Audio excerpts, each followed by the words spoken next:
Principles of pupillary response.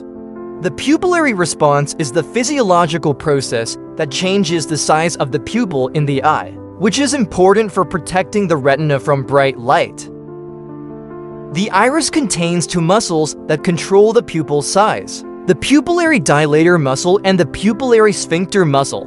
The pupillary reflex as an iris reflex, as the pupillary sphincter and dilator muscles are what can be seen responding to ambient light, where the pupillary dilator muscle contracts to dilate the pupil when it is dark, and the pupillary sphincter muscle contracts to constrict the pupil when it is exposed to ambient light.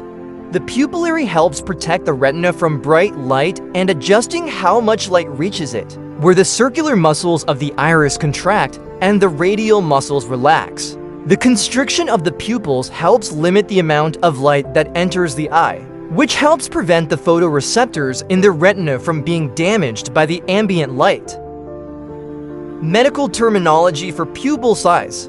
Terms related to pupil size include miosis, which occurs when the pupil of your eye shrinks and becomes very small, whereas mydriasis is a condition where the pupil is larger than normal, and anisocoria, where one pupil is larger than the other. Pupillary assessment. PURLA stands for pupils equal, round, reactive to light, and accommodation. It's important to look at the pupils to see if they are equal in size from right to left.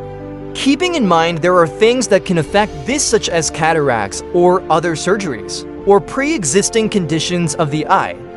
Shine a light in each eye to determine if they react and constrict briskly. Also, when shining a light in one eye, check the opposite eye for a slightly delayed constricting reaction. This is known as the consensual light reflex. We then need to check pupil sizes. It's also important to check for accommodation, where the patient will look directly ahead. It can help to give them a reference point to look at, such as our nose.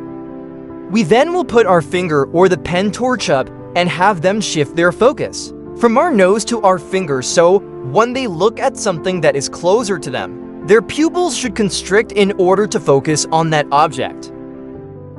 If all these things are present, you will then document that the patient's pupils are equal, round, reactive to light and accommodate, followed by the pupil size and if they were brisk. Subscribe to the channel for more.